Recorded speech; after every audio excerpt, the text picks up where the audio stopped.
What is up, everybody, and welcome to another edition of Collection Commentary. In today's video, we're going to be taking a look at the Custom Knife Factory Sukhoi version 2.0. This knife was on my list pretty much since day one of joining the hobby. I've had my eye on it really since the beginning. The moment I saw it, I knew I had to have one. I absolutely love this knife. I was browsing Knife Raffle one day, and one of these popped up. They're super hard to find. They're discontinued, I believe, in the sense that there's a version 1 model and a version 2 model, and I believe that the version 2 is discontinued, but that you'll probably continue to see Sukhois made in a version 3 and 4 and so on. And the version 2 was kind of secondary on my list. I really liked the version 1, specifically the one with the darker blue ano and the blackwash blade. There was a blackwash blade in the 2.0 version as well, but it didn't have kind of the same texturizing effect that seems to be apparent on the first version. So the 2.0 wasn't high on my list, but they're super hard to find because they're really cool knives and you have to pry it from somebody's hands. And you can find them on eBay every once in a while brand new, but they're for extraordinary prices. They're like way over original retail. So they do pop up from time to time. I've just been keeping my eye out for the past couple of months. I log into Blade Forums every 2 days or so and just search for Sukhois, and I obviously check Knife Swap every day and stuff like that. So one day one popped up on Knife Raffle, and I freaked out, and I just messaged the guy right away, and I was like, "Hey man, can I just buy it? Like, how much money do you want for it? I'll just pay for the raffle." To happen, and so he was cool with that. He was nice enough to sell it to me. He paid for priority shipping, and I had it in my hands less than 48 hours later. So that was super nice of him. I really appreciate that. This knife is just the coolest thing. I love it. It's huge. It's way actually bigger than I expected. I feel like you guys will probably hear me a lot in videos say that a knife was a different size than I expected, and that's because I like surprises. And so unless it's a knife that I'm only buying from a picture, then I will usually, if I'm buying it only from a picture, like it's a knife that I'm just buying from what I see on Blade HQ, then I'll look at the size of the knife and I'll consider that, and I'll pair that up against other knives of mine. But if I've watched somebody do like a video on a knife and I've kind of seen it in their hand so that I know that it's not this big, then I like it more to be a surprise, because quite frankly the size of the knife matters a lot less than kind of like the way you hold it and the ergonomics. Like, this has a super big handle, but I'm actually not using a whole big chunk of it at the top. So it's kind of irrelevant to look at those numbers sometimes, and you just really need to get into your hand. So if I feel confident that I'm going to like a knife and that it's not going to be such a disparate size to what I expect, then I just wing it. So this came, and I kind of honestly expected it to be more in scope with the v604D, but you can see the Sukhoi actually commands quite a bit more space, and the other aspect of this that may be hard to see is that the Sukhoi is much thicker, which plays a big part in how much bigger I was surprised to see it. If we get these right up next to each other, I know not everybody owns a 604D. I don't have any good comparison knives right now. I guess maybe this Boker Kwaiken, it is a custom one-off, but it is the same size as all Boker Kwaikens. So if that gives you any perspective on just how thick the Sukhoi really is, it's a super impressive knife.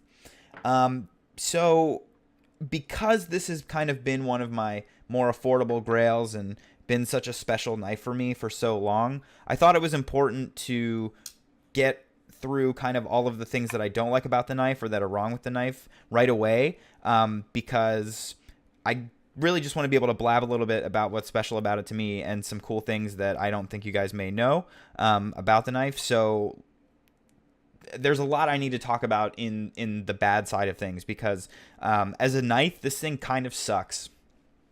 And like, I'm just gonna come right out and say it. I mean, at this price point, there's so much gold in the market that to say this knife is a good knife is just, you're just lying to yourself. It's really more of a collector's piece, which is why I love it so much, because that's the kind of collector that I am. But if you're the kind of guy that still needs to like take this to a place and do stuff with it, I don't recommend it. And so I do want to get into some of those points. One small gripe is that I don't necessarily like that the thumb stud is just on the one side. I know that it wouldn't have been very ambidextrous being a frame lock and all that, but just from a design perspective, I like to take pictures of my knives from the I'm like show side and then the lock side. Yeah. Spaced a little bit there, but I like showing my knives on the lock side because usually knives that I get have really cool clips with kind of interesting stuff going on. And the fact that you, instead of this gorgeous blue, milled titanium thumb stud that's like one of the coolest parts of the knife, instead of that being present on the lock side, you just stare at these two screws that look like little weird eyeballs staring back at you. So that's a very small gripe, and that's kind of more of a personal preference thing, but I just feel like the aesthetics of the knife could have been assisted by getting that thumb stud on the other side. Now, the fact that it required two screws to mount it kind of makes me understand why, but then I'm almost like, well, what about these thumb studs are so different than other thumb studs that you had to mount it with two screws that are fairly large, especially if you compare it with the rest of the hardware. All of this hardware is very large. These are T9 Torx screws, so it's not small by any means. So that's like a small thing, but it's not too big of a deal. The one thing that I don't like about it being thumb stud only and not being a flipper is that you always have fingerprints on the blade. Like right in this area. It's pretty hard to see, but I think I can get it. So there's always fingerprints on the blade. And again, I know I'm being very picky, and for a lot of people that like use their knives and all of that, they're probably like, who cares about fingerprints? Are you serious, man? Like, it's a knife. But I like my knives are conversation pieces. I take my knives with me to an office job, and I talk about the design aesthetics and the materials and stuff like that. That's the kind of collector I am. I like shiny things that look like candy. And so being forced to use the thumb stud and always having fingerprints and constantly having to wipe off the blade to keep this beautiful satin finish nice and shiny and consistent, that's just another little gripe. A big gripe of mine is that there's this rattling that seems to be caused by a looseness in the detent hole. It's not that it's a loose detent. I did take a Torx to the detent here, and well, actually, maybe that's just holding in the lock bar insert. Okay. Well, that's just holding in the lock bar insert anyway, so I can't actually adjust the detent. I don't know why I thought I could, but I'm going to try to hold this up to the mic and get a little bit of the rattling. You can see here, see that looseness? See the blade coming up past the frame? This is not breaking the detent. I'm not breaking the detent until then. So breaking the detent, not breaking the detent. And that causes, I don't know if you can, if the mic is going to pick that up, but that's what that causes, is this rattling. And I hate it. I mean, this is a $400 knife or so, and I hate that. That is just, it's pathetic. Honestly, it's pathetic. I don't know if it's just this knife. Again, take that with a grain of salt. There might even be a way to fix it, and sure, people might argue that I can send it in for work, but I don't want to send this all the way to Russia. I'd rather just live with it. But like, come on, like, really? That's really on this thing? I was super surprised at that and really disappointed. So that's a major foul for me. It is kind of interesting when the knife is in full lockup. There's no shake, there's no rattle. It completely goes away. So it's only when the knife is closed and it's a little bit side to side. Actually, it makes a lot of noise side to side as well. So I don't know. That's a huge gripe for me. This is a super expensive knife, and to have it rattling is just pathetic as far as I'm concerned. So I've tried taking Torx to every single one of these screws, and nothing's loose on the knife. Everything's perfectly tightened just as it was from the factory, and I don't know what to say there. So that's a huge bummer for me. On this particular knife, and of course this is no fault of the knife per se, but the tip is chipped. It's very, very tiny. It's like almost unnoticeable. So I don't know if I'll be able to present that on video. It's pretty hard. But it is chipped. Let's see. Right there. I think you can see that right there. So it is chipped a little bit. Again, no fault of the knife, really. Not a big deal. Another big deal, though, that really bummed me out was this. Now, this happened a few days ago, so it's hard to see, but this knife bit me when it was in my pocket. Now, this is a tip-up carry only. That's the only option. And when the knife is in your pocket, it's sitting like this, which is great.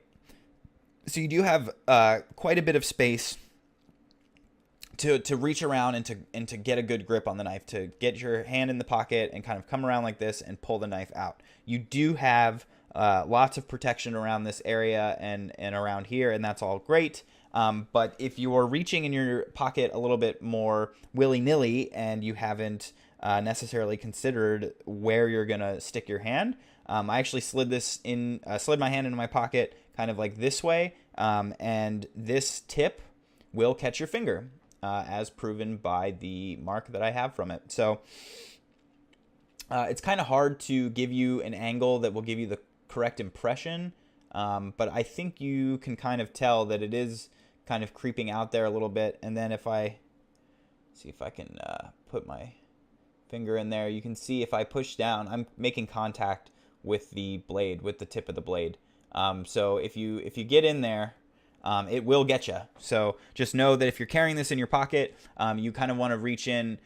If you're not going to look where you're reaching, you just make sure that your thumb goes into kind of the top of your pocket, and then you come down and around the knife. So you're just kind of like this. And oh, sorry for banging the mic there. And then that'll come right along with you. So that's fine, but it is something to be conscious of. None of my other knives have that issue where I have to be conscious of reaching into my pocket. So that's a big bummer for me. And I just wish that they had kind of planned out the size of the blade better, or the design of the backspacer a little bit more, or something like that. So yeah, that's definitely a bummer. There's no jimping on the back of the blade spine here. Not the biggest deal, especially with this. Again, I even said myself, being more of a collector's piece and not really too much of a user. Not to say that you can't use the knife. Of course you can. You can use any knife, but considering it is a bit more of a collection piece, the lack of the jimping doesn't bum me as much, but my thumb is just all over the back of this blade spine. So I feel like it's part of the design aesthetic. They really wanted to keep the back of the blade spine all kind of consistent. It does look really good. I got to hand it to them. So I'm not too mad about that. It's not the biggest deal. Another weird thing is that, I don't know, I was under the impression that this little chunk of blade tang here could be used as a front flipper in the right conditions. Now, I did manage to get it open that way one time. I am 100% confident that there are other people out there that could make it work 100% of the time, but I just have sweaty palms. That's just like the nature of how I live, and so I can never really get enough purchase on there without any jimping or anything to break the detent. I did manage to get it once in just a crying effort to make it happen. I had to front flip this thing, so it is possible, but it's very hard, and unless you have the right idea and the right technique, it's not going to happen, and it's not going to be easy probably under any circumstances. And then the last gripe that I have is that the knife's, probably too big. I like that it's this big, so that's not even a problem for me or a gripe for me. But if I was going to be recommending this knife to somebody else, it's just a little too big. And even though bigness isn't too much of an issue, it's actually really shitty to hold. If you actually look at the way that the knife's cut out, my fingers all try to get in here. And again, I have smaller hands. I'm on the small side of a medium glove in that a small glove is too small for my palm, but a medium glove's fingers are sometimes a little bit longer for me. So it's a pretty small hand, and these three fingers all want to go in here into this little cutout. But the problem with that is even my little fingers are smushed, and they're smushed in a way where the middle finger is furthest into the cavity.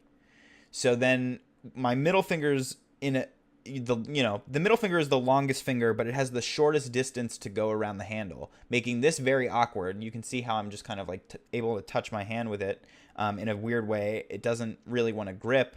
And then my index finger is kind of sitting on top of my middle finger because it's getting smushed in there. And then my ring finger is doing the same thing. It's kind of sitting on top of the middle finger, getting smushed in there. And then the pinky has this huge fat chunk of handle to get around, and it can't even reach. It just gets stuck there. So you get a really, you can't grip this super tightly and hold it like this. Like, this is not comfortable. This feels weird. Like, I don't have good ergonomics here at all in any sense of the word. Holding it in a pinch grip is fine, but it's too big for that because the handle on a smaller hand like me is actually pushing into the butt of my hand right here. And so when I grip it, when I actually use my muscles and give it force, this kind of contractual action here pushes this right into my hand, and so I can't even get like a good grip on it. If you had a bigger hand, it'd probably be less of an issue there. But as far as like hammer grip, it's just not very comfortable. You feel this too much in your hand. Granted, I will say that the clip does do a good job of disappearing into your hand. But ultimately, if you're looking for like a knife with good ergonomics that you're going to be able to use every day and is going to constantly feel comfortable, buy a paramilitary too, because this thing is not going to cut it. But now that we've gotten all of that out of the way, guys, everything that's absolutely wrong with this knife on a fundamentally knife level, I just want to talk about a couple of things that are what make it so special to me. So, for one, I just think the design that Malyshev did on this is absolutely fantastic. You can see on the Pepiaka spinner, some of those design aesthetics are kind of mimicked with the same blue anodization and that kind of, I don't know, it's just a very interesting look. This has kind of an organic look to me. It's kind of dragony, like the 604D in some ways. But being kind of carbon fiber and all of that, it has a bit more of a mechanistic look as well, just like this Malyshev design spinner. So that's really cool. One thing that I find really interesting about this knife is that you would probably think that it's a liner lock. And that like these carbon fiber bits are scales, and that's simply not the case. So if you look, this knife is actually a frame lock, and this is the titanium frame. And if you follow me here, we'll go all the way around the knife, following the frame all the way around, following it, following it, following it, following it, and we have a frame. So that is actually a frame lock, and what they've done is they have milled out the titanium frame. Instead of from the inside and doing skeletonizing, they've milled the whole thing out from the outside, and they've actually done carbon fiber inlays that aren't really inlaid at all, except they are. They are inlaid so that they are flush with this titanium frame, and you can see how they are inlaid up and around this area as well. So that is just a design choice I find absolutely fantastic. I love that. It's such an interesting feature of the knife. It's not really something I've ever seen anywhere before. Somebody doing this external milling and then pairing it with what would otherwise maybe be confused as scales. So I just think that's super cool. I love the blue anodization on everything. I just love the stylization. I love that it's got kind of that dragon feel. And if you've seen any of Custom Knife Factory's Sukhoi Dragon Spine Customs, then you know exactly what I mean. They can really dragon the heck out of this thing. So that's really cool. I love everything about this knife in the sense of its design aesthetics and just the way that it looks and the way that it makes me feel. And the other really special thing about the knife is the action. I don't know if you've been able to kind of notice by now just with me playing with it, but the action is insane. All I really have to do is break the detent. Now, granted, if I do want to manually open it, I can. You can break the detent and carry it open that way. But it's very, very easy to just kind of be like, dink. You could kind of see there my thumb slipped, but even though my thumb slipped and was no longer making contact, the blade continued to swing all the way out to full lockup. So that's how good the bearings are. That's how well the detent is pressurized so that the blade will get all the way out. So the action on it is incredibly smooth and satisfying. It has this really kind of meaty feel to it, especially when the tang smacks into the stop pin. It's a really meaty feel. It makes the size of the knife kind of come together, as in the feeling of the action is as pronounced as the knife itself. And then on the close, this thing absolutely drops shut like butter. It is incredibly smooth. A little bit of weight there, and it just falls shut. Sorry, a little bit of force there, and it just falls shut. And this probably has one of the smoothest closes of any knife I've ever felt. It's probably even... It's right on par with the 604. It's a little bit different, but it's right on par. And the 604 has a really special closing, if you have seen my video on that. So between the design and the action on this knife, it's the perfect fit for my collection. You know, these knives at home, they're mostly fidget toys for me. I just flip them and I open them, I close them, I play with them, I fondle them, and I just admire them. So in those departments, this knife has very few equals. It is absolutely spectacular. It's worth every penny just in those kind of aspects on its own.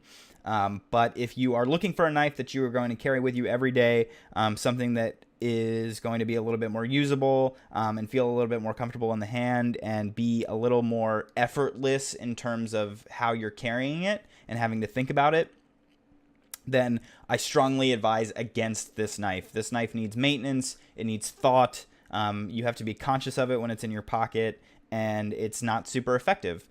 So just keep that in mind, guys.